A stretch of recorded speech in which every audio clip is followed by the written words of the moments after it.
Welcome to You Decide 2024. I'm Anthony Antoine. How you feeling out there, ladies and gentlemen? It is a huge day here.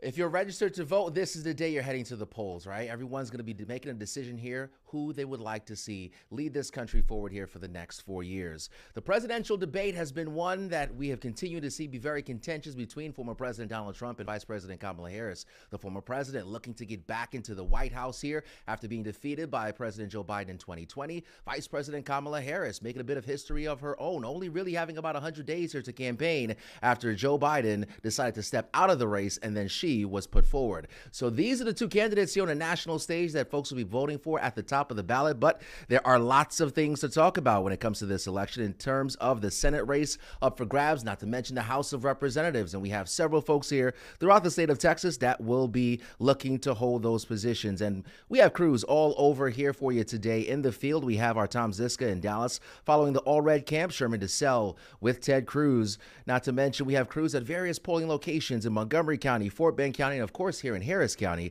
We also take a look at the weather as well because there's been some rain in the forecast early this morning that may have interrupted your opportunity to vote earlier today. But the good news is the rain has moved out. So Ramisha will be joining me here in just a second to fill you guys in for the rest of the day. But we want to start with our political expert here, Eduardo Aleman. He is a professor at the University of Houston, a political science professor. And the presidential debate is where we're going to start here today. Your initial reactions or initial gut feelings as to some things we can expect here today. Well, the election is super competitive.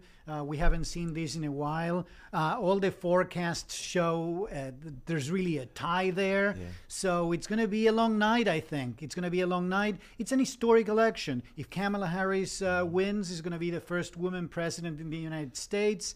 If Donald Trump wins, it's going to be the first president who comes back after staying out for a period since the 1800s, since Cleveland. So it's going to be a historic night. And, you know, both candidates have really been working hard over the last couple of days, really centering a lot of their attention on some of these battleground states. So if some folks at home not familiar with battleground states, kind of give us a rundown of what those battleground states are and when we could potentially see some of those results here today. Yeah, no, that's very interesting. We know that there is several states where Democrats and Republicans dominate, but there are 7 states where the election is going to be decided. And these are the 7 swing states, the 7 battleground states.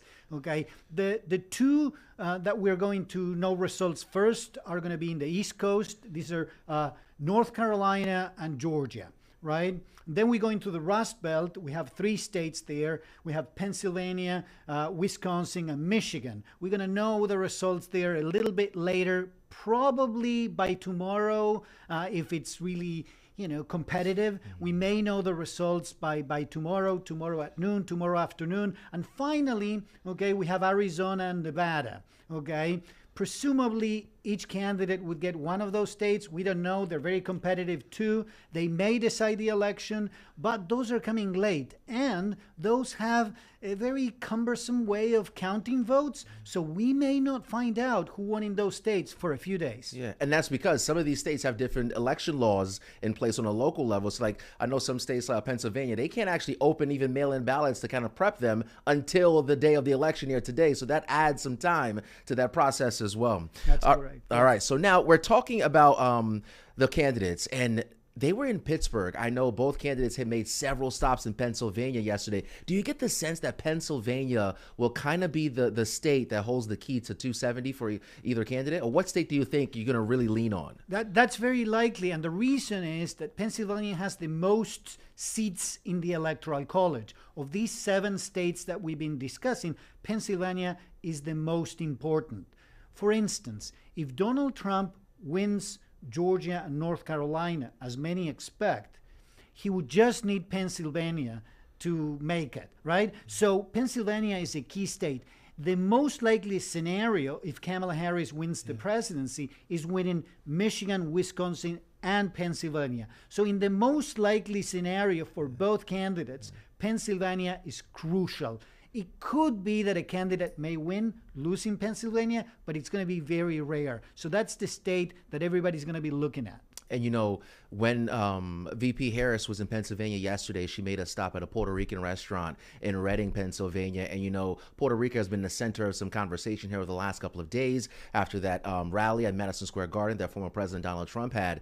And there were lots of reporting out there about how that can swift the Puerto Rican or Hispanic vote in general. Give me some insight into that. What do you think about that that moment in time? And do you think it will make a significant shift either way for either candidate? No, that's very interesting because the election, right, is so competitive at this time that anything that shifts voters one way or another can make a really big difference. That's why we're paying attention to the Puerto Rican constituency in Pennsylvania, because if this crisis, right, affects the vote of Puerto Ricans in Pennsylvania, it may make a difference because it's so even that any shift in voter support can make this crucial. Yeah.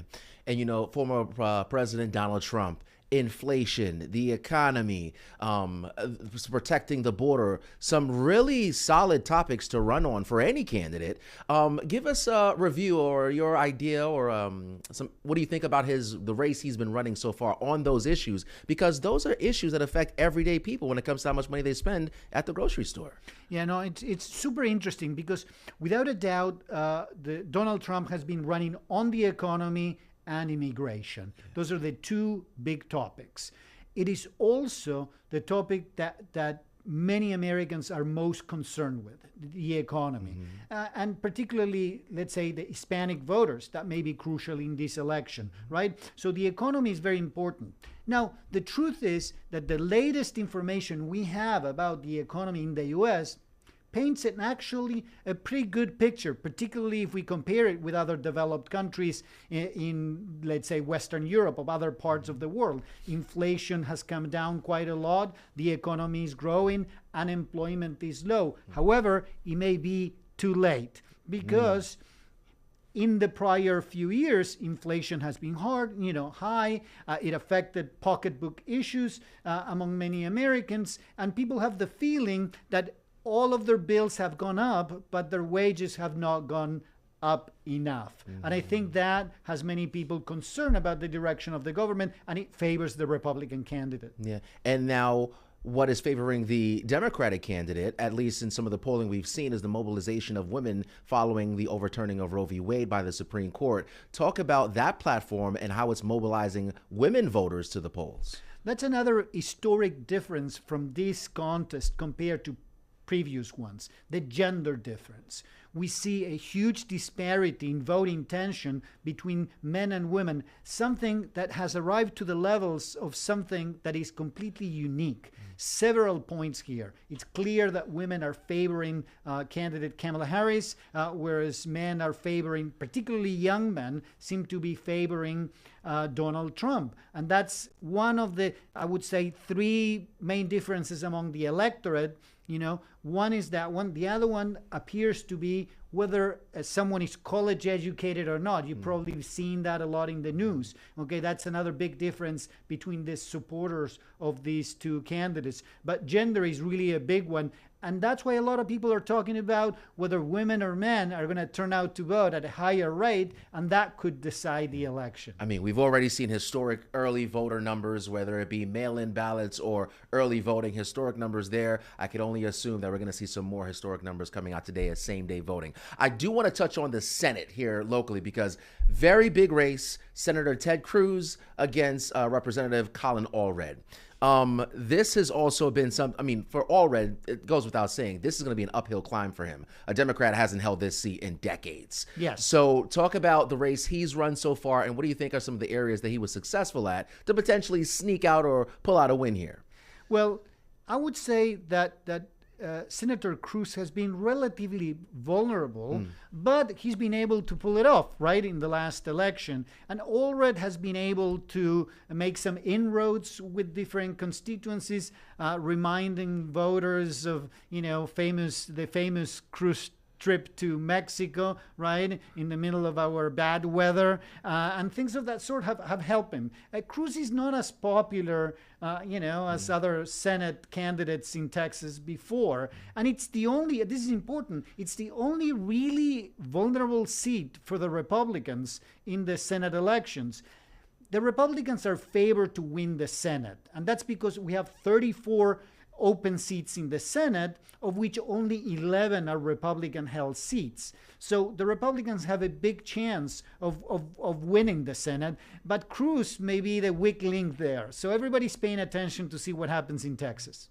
Speaking of Ted Cruz, again, much so like the Republican platform in general, when it comes to the economy, inflation, all those are things, great things to run on. But when you look at some of the ads and stuff he's been running, he's been really hammering home the transgender conversation. There's an ad talking about Colin Allred voting to support boys using women's restrooms and things like that. Do you think that was a good political move by him, or should he have stick to like securing the border, the economy, or what are the things that you think was successful for Cruz here if he in fact wins? Yeah, it's difficult to say. We'll find out relatively soon. Right. But it's true. I was surprised of seeing this, being bombarded with this type of ads that focused on those particular issues, these cultural issues, rather than talking about the border, rather than talking about the economy. I think the campaigning, Cruz's campaign thinks this is a wedge issue, this is an important issue where they can make a difference. I'm not so sure. It's a risky endeavor. We'll see if this risky strategies works out. All right, we might be into for a long night. It's going to be some fun, though, either way it goes. Any final thoughts there on that Senate race? No, I think even if Ted Cruz loses that race, okay, which seems unlikely, the Republicans will still likely dominate the Senate. But it will send a strong signal within Texas regarding the vulnerability of the Republican Party, which some may argue can sit in their laurels because they've been winning so much for so long that perhaps, haven't really faced a competitive election. So it will be big news for the Democrats and may signal a change within the party in Texas. So, we've been paying attention. We've been paying attention. I think the closest race Cruz had was against Beto O'Rourke in 2018. He won by a little bit more than 200,000 votes. So we'll see if Colin Allred could cut into those numbers for Democrats, see if that's possible. Love the conversation. So much more we can talk about, but we're going to have to cut it short here for right now. We're going to go to a quick commercial break. But when we come back, we're going to take you guys out to the field with our Tom Ziska, who is following the Allred camp, and then we'll go to our Sherman DeSalle, who's following Ted Cruz. Stay with us. All right, welcome back to You Decide 2024. We are bringing in meteorologist Ramisha Shade for good reason, Ramisha. I woke up super early today because of the rain, but the good news is it's kind of moved out of here. Yeah, the good news is that the heavy storms, the heavy rain rolled in early in the morning and pushed out pretty quickly, but it was kind of rough out there for a while. In fact, some spots picked up around 3 inches of rainfall, so it certainly was a pretty active scenario this morning. But the good news is that rain is pushed out, but we are still monitoring a storm system though, and this is basically carving through the center of the country, and we are worried that this could impact voter turnout for some of those big battleground states, Anthony, especially in Wisconsin and also over towards Michigan. This area of low pressure, this front pushing in, and you can see all of those showers rolling in. We even have a low marginal risk for maybe a few severe storms, maybe some 50, 60 mile per hour wind gusts for parts of Wisconsin, and the threat for heavy rain similar to what we had late last night and early this morning. So these are issues that could impact whether people want to try to brave the nasty weather and get out in this to go vote. Yeah, Wisconsin, and I see a little bit of action over there in portions of Michigan, and both of those are battleground states here, one of those battlegrounds. So extremely critical. Yeah, very much so. In this election cycle, really every election cycle. But I want to show you the severe weather outlook, and you can still see that it's just updating now.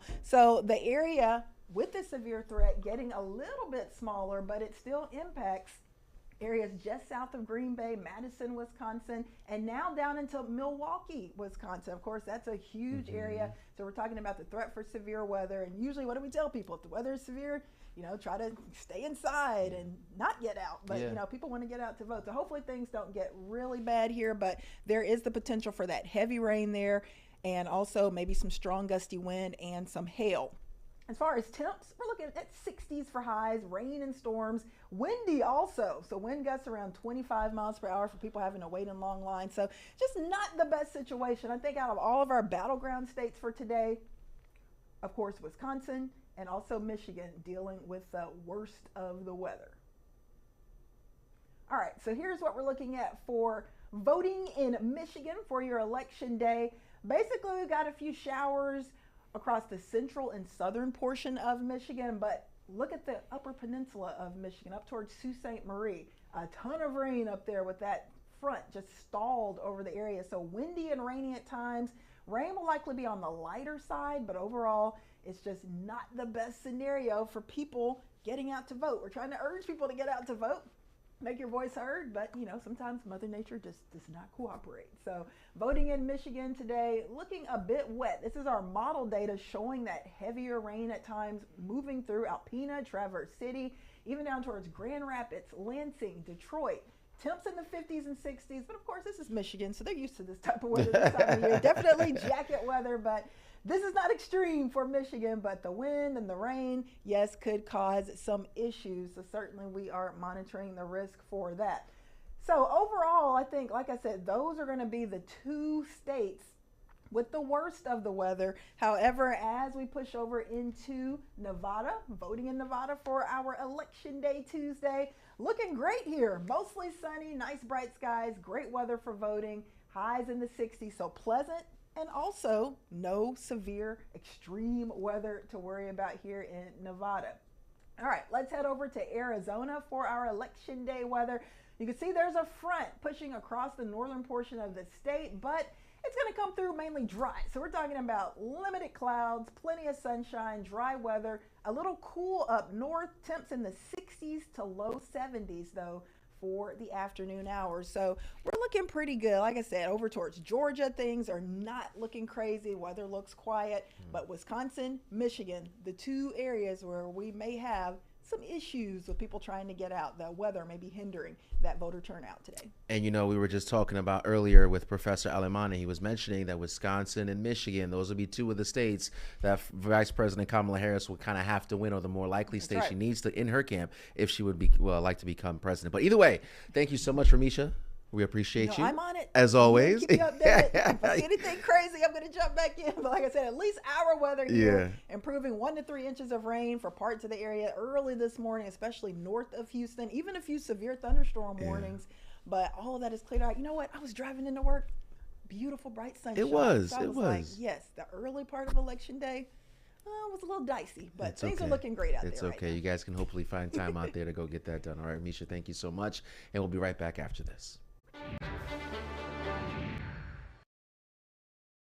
Decide 2024 live stream. We are talking all things politics. It is election day after all, and we have been talking about the presidential election so far with our political science professor, Eduardo Aleman from the University of Houston. He's been giving us some insight on both the presidential and Senate races. And we have crews out in the field. We have our Tom Ziska, who's in Dallas following the All Red camp, and then we have our Sherman DeSalle, who is following Ted Cruz. So, guys, just kind of let me know, who do we have up first here? I believe it's Tom Ziska.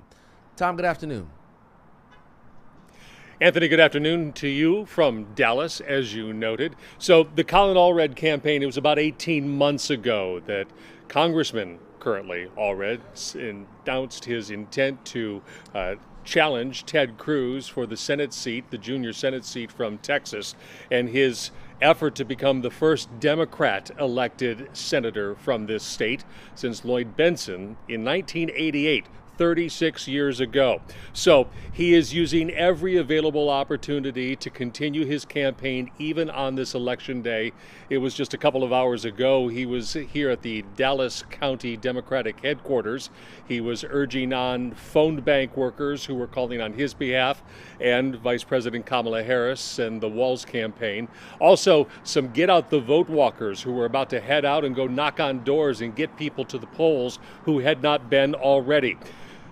Allred is continuing to reinforce his themes that we have all seen in his campaign and the differences between himself and Senator Cruz, namely abortion and border security, and his stated willingness to work on bipartisan issues.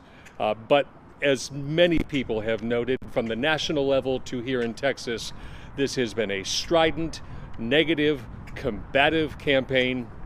A Allred surrogate told me that that's been one of the unfortunate elements and byproducts of this campaign and this race, and it'll have to change starting tomorrow morning when we know who won.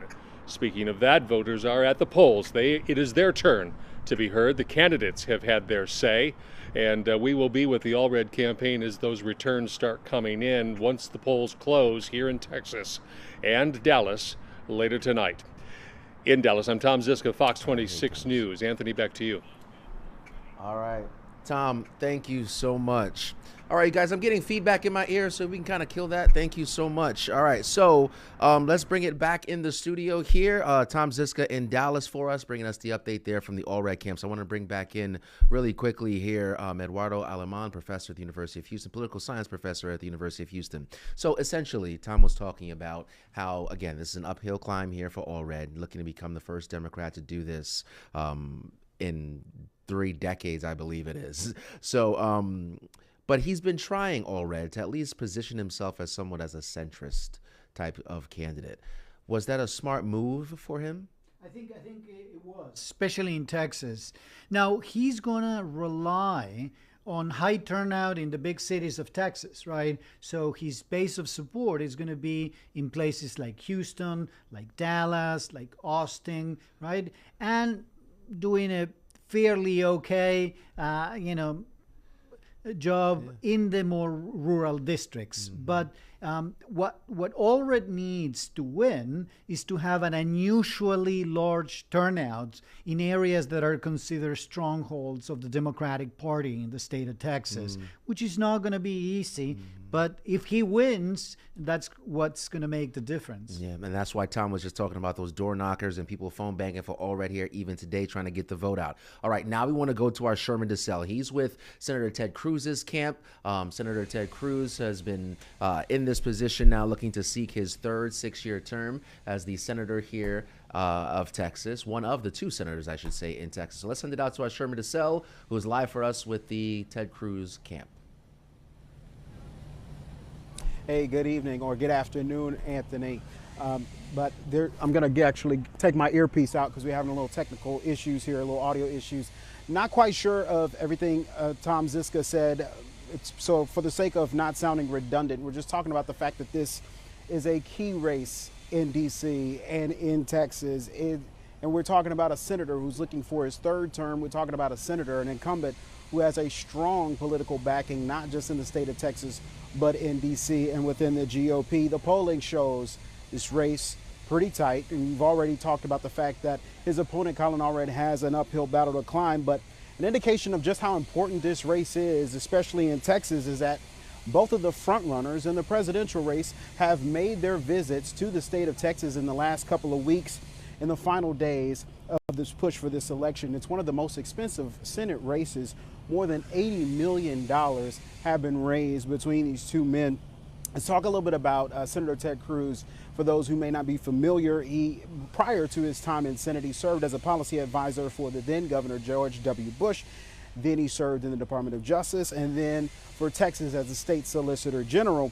He ran for president in 2016, but then he dropped out soon after realizing that former President Trump had the best chance of being not just the front runner, but the winner of that election. And he's pledged his allegiance toward Trump and Trump policies years later. So he spent a lot of time, and we've seen it on the ads that have ran in the last few weeks, especially spending time in different parts of Texas like El Paso and McAllen, areas with a huge Latino population, talking about immigration and the border. More than 80% of the residents there are Hispanic. He's also spent some time in South Texas. He feels that he can benefit off of those conservative values that many of the voters share there.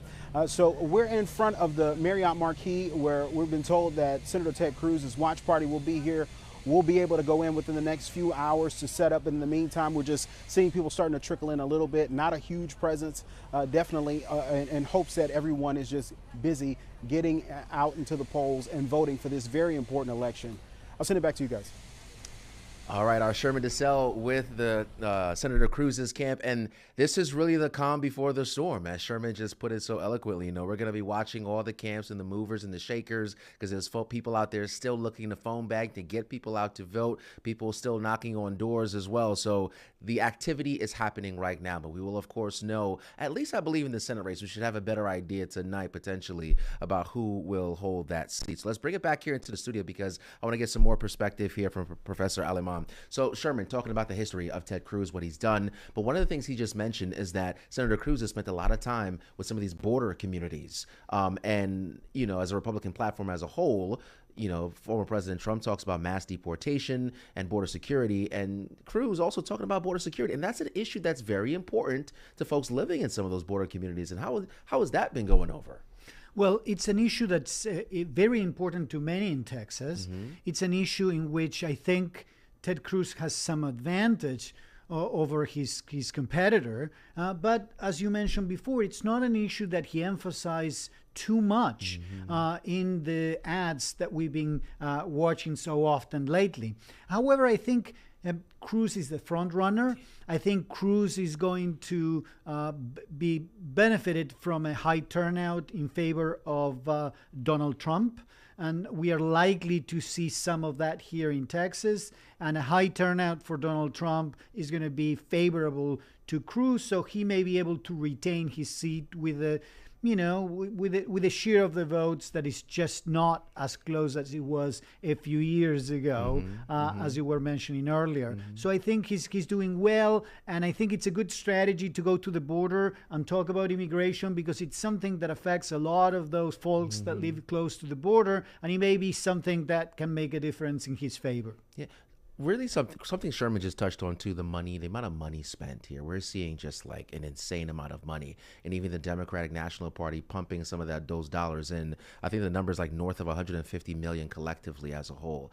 Are those the money spent when you see all these ads? Are ads really that effective this day and age, or are you seeing variety in how they're spending this money, whether it be on TV versus the internet, or just having more people phone banking? How is that some of that money even like shared or like spent? That's interesting. I think why we're seeing so much money here is because the Democratic Party thinks they need to keep Texas competitive. And it's the only Senate seat that they really, I mean, there are several Senate seats that they hope to retain, but this may be the only Senate seat that they can really hope to win, even if it's not that close. It's the only one. So they're pouring a lot of money. It's a long-term strategy of the Democratic Party to do well in Texas. And sometimes if your opponent spends a lot of money, even if you think you're comfortable, you need to spend a lot of money to counteract the effect of your opponent's money. And that's why we're seeing such huge figures being spent here in Texas. Yeah. And it's been a close race to some of the polling numbers, but polls mean nothing in this day and age, all right? You got to vote. We'll know what happens later today. All right, Professor, thank you so much. Great insight. We really appreciate it. We'll take a quick commercial break here, and we'll be back because we'll start visiting some of the local polling stations in our community, Fort Bend County, Montgomery County, Harris County. We want to see what's happening out there, so we'll go to some of our reporters right after this break. All right, welcome back. Now we want to touch on some wait times. We know that there are several polling places of Harris County, for example. There are hundreds of polling locations, and it's important for you guys to know which one to go to just based on time, right? You don't want to wait too long in that line to vote if you can go somewhere else that's nearby. So we want to look at some of those election wait times for you. This information can be found at fox26houston.com, and it's super easy to use. You see all those little green tickers right there. It gives you the options in Harris County that's near you. But if you widen it out, though, it gives you some more locations a little bit further from where you are. So that star would be your location. You see how it moves? So every time you click the button, it opens up the radius near you so you can find a place with the least amount of wait time. So if the place down the street is an hour wait, if you have the ability to drive somewhere a little bit further, you can go out there and find a place with no wait time at all to vote. So this is a very, very useful tool. Again, this is the wait times. It's available at fox26houston.com. And again, it's super, super helpful for anyone looking to vote. And, you know, Fort Bend County, smaller county, but Fort Bend also has wait times available as well.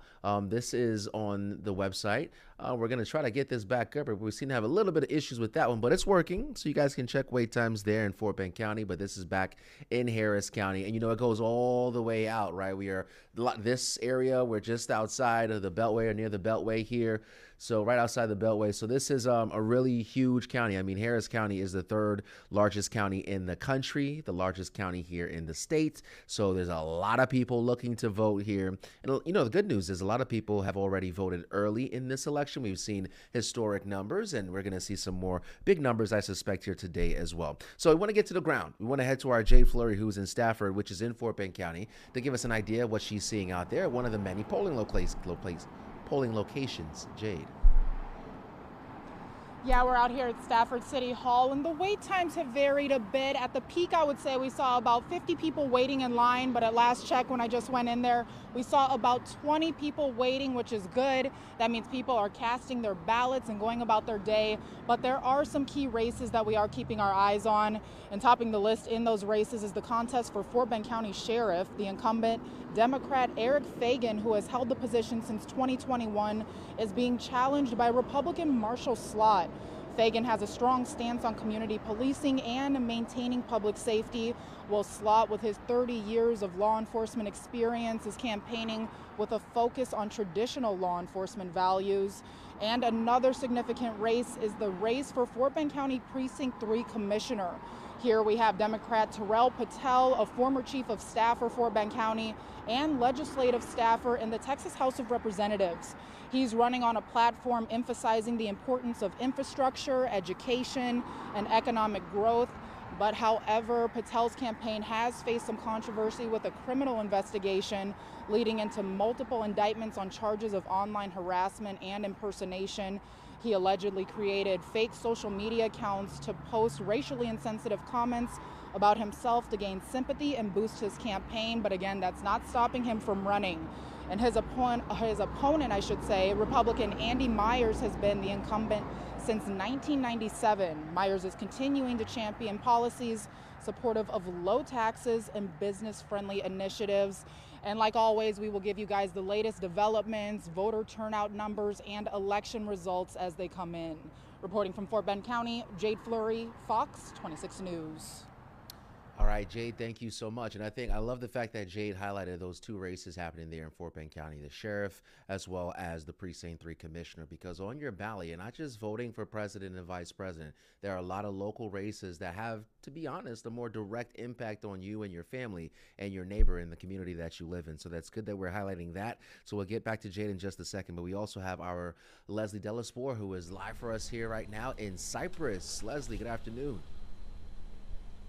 Hey, Anthony, good afternoon. That's right. We are in Cypress. Now, this is a part of Harris County, but this is also the 38th Congressional District. Now, this area covers Klein, Tomball, Jersey Village, Cypress, of course, and Greater Katy as well. And as you mentioned, you're not just voting for president and vice president. There are a lot of local races, even here for this community, that are very important. And we've talked to a lot of folks on camera who, said that they wanted to come out here and make sure that they made their voices heard for the big presidential election, but also the local races here. So I kind of want to step out and show you that there really isn't much activity going on here at Pope Elementary. Pope Elementary is here on North Bridgeland Lake Parkway out here in Cypress, and we went inside earlier today and we counted, I would say, maybe about 20 or so people waiting in line to actually get into the room to cast their vote. And then from what we could see when we got inside of that room, or from what we could see rather when we peeked into that room, there were about 10 people voting in there, and they were pretty spread out. So far here the line has been moving. There was a line here, like I said, early this morning, but now people are just coming in and out. And at a few other polling locations in the area, most of them are elementary and middle schools, wait times are between 0 to 14 minutes. Now, earlier at Rennell Elementary School around noon, the wait time was about 15 to 30 minutes, but that has since changed at 2:40 p.m. So, as I said, many people have been coming here, in and out just to make their voices heard. But the good thing that I do want to mention is that we saw so many people from so many many different demographics, excuse me, at these different polling locations. You had different races, ages, genders. You even had parents who brought their small children with them who told us off camera that, they just wanted their kids to be here with them today as they, voted. So like I said, we are in Cypress. This is a part of Harris County, the 38th Congressional District, but we'll be here and hopefully we'll get to talk to some people on camera and hear what they have to say. Reporting live from Cypress, Leslie Delaspore, Fox 26 News. Yeah, and I think Leslie really told that story well, and it really reinforces what I said just a moment ago. When you talk about the wait times here and the convenience of having this accessible to you, is that you can find a polling location where there's 0 to 5 minute wait, So at that location that Leslie was at, again, Leslie was in Cypress in Harris County, and there wasn't much happening outside. She said folks were inside getting the job done, and it was really good to hear her say that people were bringing their kids in. So, this is your civic duty here as an American. We get a chance to go ahead and vote, so that's good to see that taking place. All right, let's give you one more time a look at what's happening there in Fort Bend County. Remember, Harris County is not the only place where you can get these wait times. This is a look at what's happening right now in Fort Bend County. You can see all those little green plots right there. That's where you can go ahead and vote. So the green plot says less than 15 minutes to vote. The yellow means between 15 to 30, and the red means it's more than a 30-minute wait. So if you look at the red marks there, you have a little less than a dozen. So just avoid those locations. You have much more green on that map there in Fort Bend County, and that's your cue. Find a place that's good to go. Green means go. So hop in the car, do what you got to do, and go to one of those polling locations in Fort Bend County. Again, if you want to see Fort Bend County or Harris County or any of those voting times, you can head to fox26.com. And I believe we have our Dominique Keith. Dominique, good afternoon to you. You are at another polling location. So Dominique, fill us in. Where are you at? Hey, Anthony. Yeah, we're here at the West Gray Multi-Service Center, and it is actually packed with voters who are coming here to have their voices heard. We're standing in the sea of signs, all of the political signs here. I'm going to step out of the way for a second. You can see all the political signs here, and lots of volunteers are waving their signs, trying to get you to vote for their candidates. But the voters are coming by steadily here at the West Gray Multi-Service Center, and one race that is on a lot of minds is Congressional District 18. That's the district that was held by Congresswoman Sheila Jackson Lee for 30 years. She was voted into that position for 15 times. The people of Harris County voted her into that spot. But now there's a special election, but there's also the general election. So when you go in to vote today, if you didn't already do it in early voting, you will see the Congressional District number 18 on the ballot twice, and that is once for the special election, which her daughter is actually running for that spot. Erica Lee Carter is running against two others in hopes of filling her mom's seat until January. And then there's also a general election spot on the ballot today where former Houston Mayor Sylvester Turner is the Democrat who's on the ticket. And then also Lana Santonzi, she's the Republican who's running against Sylvester Turner for that spot. And in that position, whoever fills that position, whoever is elected into that position will hold it for the next 2 years. So it's sort of a different a different voting perspective for Congressional District 18 this year, since Congresswoman Sheila Jackson Lee passed away back in July. So there's the understanding of it. Don't get startled when you see it on the ballot twice. It's on the ballot once for the special election and then once for the general election. And Anthony, I think a lot of people who are coming out to vote, they probably already have that understanding. But again, that's the explanation for it. All right, Dominique, thank you so much. Even after the passing of the late Congresswoman Sheila Jackson Lee, I must say it was good to see people from both sides of the aisle, Republicans and Democrats, coming together, admiring the work that she did and her commitment to the folks there in the 18th Congressional District. Her daughter now looking to fill her seat the remainder of her term. And then again, we also have the race, former Mayor Sylvester Turner going up against the Republican Laura Santonze, who's looking to fill the 18th Congressional District seat. Now, this is reliably a Democratic stronghold here. So, it certainly leans towards Turner and the late congressman's daughter for those two positions for the 18th. But again, we'll see where the chips fall at the end of the day. And, there's a lot of activity happening that you guys may not see, not at the polling locations or anything like that. We're talking about the election hub here in Harris County. At the election hub, this is a live look now. So a couple of days ago, I got a chance to go inside of this election hub and talk to the Harris County Clerk, Tanisha Hedspeth. And this is a new location. I can't tell you where it is. In years past, she said it really wasn't the best use of their time and resources because they were using multiple buildings to try to handle the election. But this one facility, and let me tell you, this is just a small portion of it. This one facility will give them everything they need from an administrative standpoint, but also storing these machines leading up to elections, but also counting. So these tables you see here in the middle, that's going to be central count. That's where those ballots are going to be counted. Now, in the top right-hand portion of your screen, that's the call center. Now, what they have is about 400 folks ready to go, 200 people per shift, answering the phones from all of their election judges on the ground, but they're also answering your questions as well. So if you have a question about the election, you can call their hotline, get answers in real time from some of the folks there at that call center. Now, to the very right of that, those are bays. So those bays are going to open up here later tonight, and that's where they're going to be receiving those ballots. Now, those ballots are going to be under a police escort. There is a very intense chain of custody that happens here when those ballots move from hand to hand. So that's going to be taking place, and then they're going to move right into central count, and central count is right there. We are also having what's not posted in this shot right here to the left of that. That's where those mail-in ballots came in earlier. So those mail-in ballots are being processed ahead of time. So I can't just know it's happening. So we also have a lot of good things happening here in Harris County. And later on today, as we start to get those ballots to come in and we get some more details, those tables are going to be filled with people counting those ballots as they come in. So that's going to be a very busy area. We're going to have our crews on the ground inside of that facility, and the Harris County Clerk is going to give us updates here periodically as they start to get those first batch of ballots and we start to get a count. So let's take a look at this package. I sat down with her earlier today to talk about election security and integrity as we head into today. Take a look at this. For the first time, the Harris County Clerk, Tanisha Hedspeth, gave us a tour of the new election hub, a bigger, more secure facility, giving her team the space and resources it needs to protect the election. Have you been in contact with the federal government and CISA, and what has that conversation been like? Yes, we have. As a matter of fact, with CISA, we've been working with them for more than a year. CISA's been sort of a right hand, left hand in this operation to help us prepare for this presidential. Not the first time that we've done it, but definitely more of a presence for this election cycle. CISA, the Cybersecurity and Infrastructure Security Agency, spent time with the clerk and her staff, playing out emergency situations and what to do to maintain the integrity of the vote.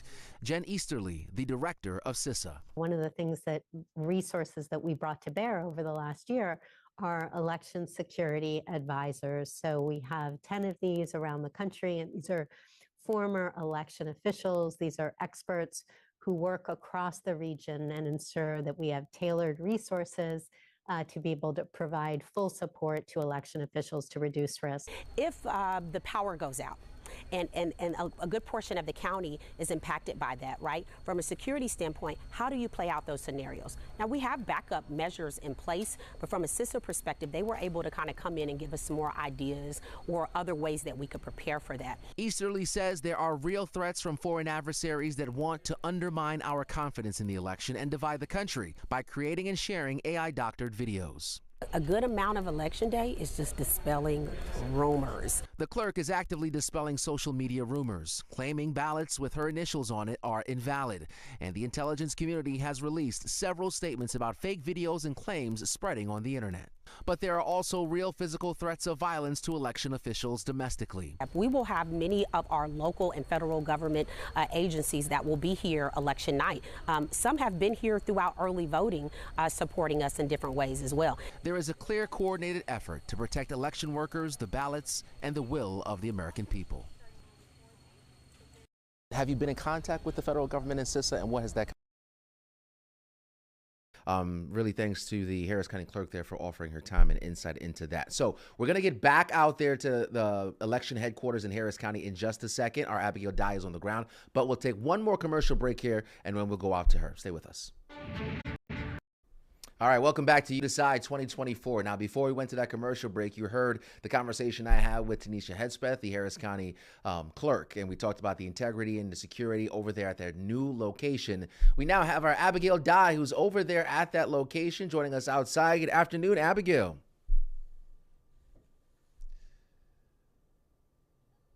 Day. It is such a big day for us. I'm sorry, I hear a lot going on in my ear. I'm not sure if you guys have me. Are we good? Okay, I'm just going to keep going.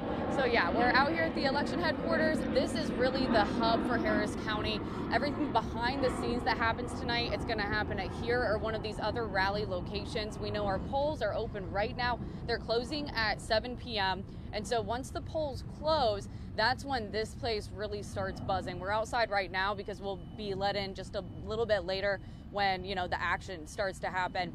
But here is one of the places that those ballots will be taken. All of the election equipment and, you know, the sacks, the scanners, they're going to be taken here. And like I said, 6 other locations in Harris County, and they're going to start counting those votes. So when it comes to results, different, you know, counting measures, any issues that they run into, this is going to be the hub that they will hold a press conference at and tell us about all of those things. So a lot of great information will be coming out of this place tonight. And like I said, it's going to be buzzing. We have a really big election year. Of course, the presidential election is huge, but some other big issues here in Harris County. We know that we have the Houston ISD bond, the Proposition A and B that we're voting on today. We also have another huge Harris County tax proposition when it comes to flood infrastructure. It would put about $115 million in the hands of Harris County when it comes to flood infrastructure. And we all know how bad flooding can get here in Houston. Another big race would be the Harris County Sheriff. We have incumbent Ed Gonzalez, who is facing Mike Knox. So that's a big deal. And we also have a big race, the district attorney. The Democratic candidate here is Sean Tier. He's a former prosecutor at the Harris County DA, and he took that Democratic spot from incumbent Kim Ogg, and he Dan Simmons. So a lot of big races here locally, a lot of the things on the ballot, a little bit further down your ballot than your presidential race, but some of those things that will impact people like you and me living in Harris County on a day-to-day basis. So a lot of good stuff going on here, Anthony. We'll be here all night and bring you updates as we get them. All right, Abigail, thank you so much. And as she said, as she is outside, you know, we can't get inside until about the 6 o'clock here this afternoon. But trust me when I tell you, it is going to be buzzing inside of there because a lot of us are going to be watching, I hope patiently, for those ballots to be counted and we start to get some of those results. I know a lot of us are eager to figure out where our communities will be heading as far as leadership, and ultimately we might have to wait a couple of days for the presidential election, but we are going to keep our eyes and ears on everything for you here today and make sure you guys get the information you need. In fact, I just got a new update here in terms of same day voting so far. What's the time here? We are coming up on 2:56, and look at this. Already, more than 153,000 people have voted in person here on Election Day, and that number was as of 1 o'clock. This tweet coming out from the Harris County Elections Department. And, you know, you got to give credit where credit is due. The Tanisha Hedspeth and her team have been trying to be as transparent as possible by putting out some of these updates. And even with early voting, we got an update every single day, every couple of hours. And it looks like she and her team are continuing the same thing, giving us some updates here at 1 o'clock. Typically, they put out some of these updates every 2 or 3 hours or so. So it's possible we could get another one here before the 5 o'clock hour. So we're paying close attention to that. And we're also expecting to hear from her throughout the day because she is planning, after after speaking with her, she told me she is planning, as that count starts to come in, she is planning to address the media as well from inside of that election hub that Abigail just gave you a live shot at. So she's going to be giving us updates from there as well. So if you're just now joining us, for the last hour, we've been talking everything politics here on this election day. We started at the top with the presidential election. Alongside me, I had political science professor, Mr. Eduardo Aleman from the University of Houston. We talked about both candidates, some of the platforms that worked really well for them during the campaign, what demographics of folks need to really turn out here, same-day election voting, as we look at the candidates again, what demographics really need to turn out. We addressed the demographics, specifically the Puerto Rican population and what that could mean, but also for the Democratic Party, because the former President Trump had that rally in Madison Square Garden. A comedian made a comment. For many, that seemed to be derogatory towards Puerto Ricans, and that thing really took off here. And Democrats were looking to seize on that, but on the Republican side, they too looking to seize and take advantage of any mishaps on the Democratic side, specifically touching on throughout his campaign, inflation, the economy, securing the border. Those are all discussions that both sides have been having, and they both have their eyes peeled on Pennsylvania. For both of them to likely pick up a win here, Pennsylvania will be key, and those electoral votes will go to someone here tonight. Former President Donald Trump made multiple stops in Pittsburgh and some other areas in Pennsylvania yesterday. VP Harris made 4 stops, I believe, or 5 stops in Pennsylvania. So they are both keenly aware of the importance of Pennsylvania. So we will be paying close attention to, and again, just to set the table for you guys, we do not expect to know who the next president will be of these great United States here tonight. So just expect this thing can take some days as we wait for that count from all of those different states. We then talked about the Senate race, Colin Allred against Ted Cruz. We had our crews out there on the ground. We had Tom Ziska with the Allred campaign, Sherman DeSalle with the Cruz campaign. A lot of the discussion there, talking about border security, also talking about transgender rights. Ted Cruz saying that, boys were using women's bathrooms, something he tried to capitalize on. Allred trying to position himself as the centrist candidate, not just a Democrat, but a centrist candidate that can hopefully pull some votes. Uphill climb for Allred. A Democrat hasn't held this position in more than 30 years. So thank you guys so much for joining us for this hour.